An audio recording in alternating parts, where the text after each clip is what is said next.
Hello snowboarders of the internet, I am your host TC and today I will be reviewing the Endeavor Free Ranger. This board is equipped with Endeavor's hover camber profile, so what that means is you're going to have a setback camber in between your feet with a rocker on the nose, and what that's going to do is that camber is going to give you all that drive, pop, and power you're looking for, where that rocker is going to give you ease in and out of turns, and it's going to help with float and that fresh pow. The Free Ranger comes in a 153, a 155, a 157, and a 159.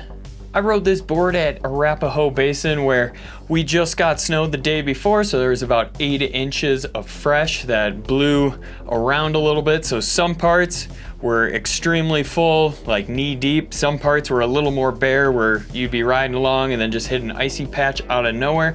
But overall, it was great snow and pretty much nobody was there. So we got a pow day all day, fresh tracks, pretty much wherever we went. I used my Ride Fuse boots and Jones Mercury bindings.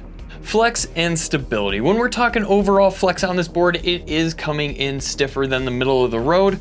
That being said, the nose is going to be slightly softer there just because of that rocker zone, helps it float a little bit more. But when we're talking torsional flex here, it isn't going to be as stiff as the board's overall flex is, where I didn't have any trouble foot steering this thing or trying to wiggle it through any tight terrain there when with my feet, anything like that.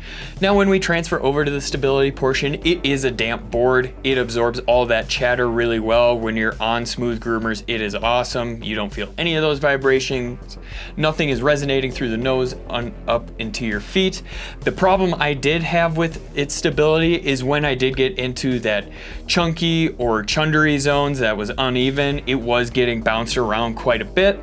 It was pretty much just stay low, be powerful, and I'll try to make it through, but it did kind of bounce me around, so keep that in mind. When you're going to load this board up, you will notice that it has more of that free ride pop as opposed to more of that park or anything like that, where it's not going to be the most springy out there, where you put that energy in and instead of it just snapping right away for you, it's more of that exaggerated response where it feels like you're jumping off a cliff more, and you don't really want to have that super aggressive, just like snap, buck you forward or anything like that, where I wasn't getting bucked forward, or even if I landed a little bit on the tail there, it was holding me and it wasn't trying to like collapse or anything like that. So when you do land, it is nice and stable and it felt really good pretty much in any landing I had, whether it be fresh pow or dropping in on like a cornice or anything like that. It just felt really good, especially for that free ride terrain.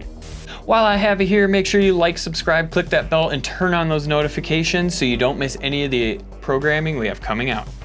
The butterability on it is pretty good. I would say definitely for a free ride board, so don't expect this thing to just fold when you like go to press on the tail or the nose or anything like that. It definitely has that free ride flex to it. So when you do lean into that tail, you are gonna notice right outside of the binding is where that sweet spot is gonna be. It's gonna hold, you might feel some resistance, but it's really not too bad. It just kind of keeps you honest there, and it's not gonna really have that much of a spring out, but expect a little bit of a pop there.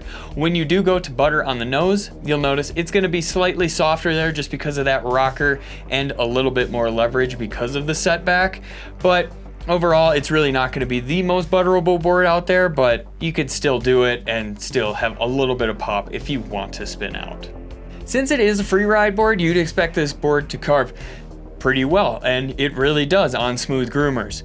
When you do get into those push piles, that more chewed up snow, it's gonna get bounced around a little bit, not be as stable. But if you're trying to pretty much carve through groomers and just avoid all the moguls together, it is quick edge to edge, so you don't have a problem there.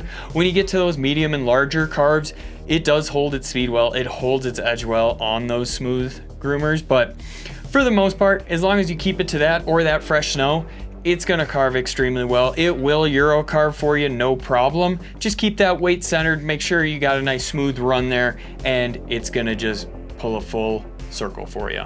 Rider in mind. This isn't for the most aggressive rider out there for sure. It's that like intermediate rider that just pretty much wants to cruise around, hit the smooth groomers, find that fresh POW if it's out there, or if they're lucky enough to get a POW day, but it's gonna be more of that relaxed, just cruisy board as opposed to just pointing it, going through every bit of chunder, anything you can put in front of it. I wouldn't do that. I'd keep it to those nice smooths and that fresh POW. If you want to support us further, head on over to Angry Snowboarder VIP. Sure, I could explain it here, but we have a great video over there getting into it really in depth. This board was pretty good. It wasn't my favorite board out there. It honestly felt like a few different brands that were just kind of mushed together, where it had the dampness of a ride board because of that urethane sidewall. It held an edge like a Jones on hard packed and those smooth groomers. So it did have the best of those worlds, I would say, but it just kind of lacks when it comes to those moguls and that beat up terrain. But overall, still a good board, especially if you're just gonna kind of keep it mellow, cruisy, that sort of thing. I would definitely say that Rad Dad category for sure. And honestly, like with the channel system, it was actually awesome where I could micro adjust my stance, and I never had any problems with it loosening up. So Endeavor, way to go, you figured it out. I don't know how another brand can. Comparable boards, the Jones Flagship, the Yes Pick Your Line Uninc, Ride Moderator. Recommended bindings, the Rome Katana, the Union Force, and the Salomon Highlander. This has been my review for the Endeavor Free Ranger. If you're still on the fence about which free ride board is best for you, why don't you go check out one of the reviews for the comparable boards.